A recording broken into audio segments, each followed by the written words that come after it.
আমার বাস্তব জীবনের আমার মাদ্রাসার ছোট্ট দুইটা এতিমের ঘটনা আমি মাঝে মাঝেই বলে থাকি।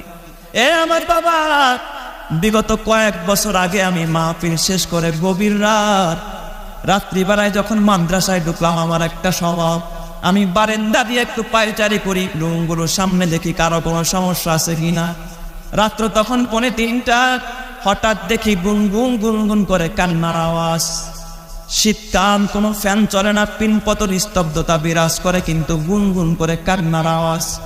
এই আওয়াজ যেন আমার হৃদয়টাকে একেবারে বিগলিত করতেছে। আমার ভিতরটার ভিতরে নাড়া গেল, আল্লাহ, গভীর রাত, মানুষ ঘুমায়, পশু পাখি ঘুমায়, কিন্তু ছোট্ট শিশুর কান্নার আওয়াজ কোথার থেকে আসতেছে। মোবাইলের লাইটটা ফ্ল্যাশটা জ্বালায় আমি রুমে ঢুকলাম। জানালা দিয়া নজর করলাম, দেখি কোন রুমের মধ্যে কান্না, দেখি না, মাদ্রাসার কোন রুমের মধ্যে কান্নার আওয়াজ পাওয়া যায় না। পাশে আমার মসজিদের বারান্দায় কিসিগের দেওয়া। আমি যখন মসজিদের দিকে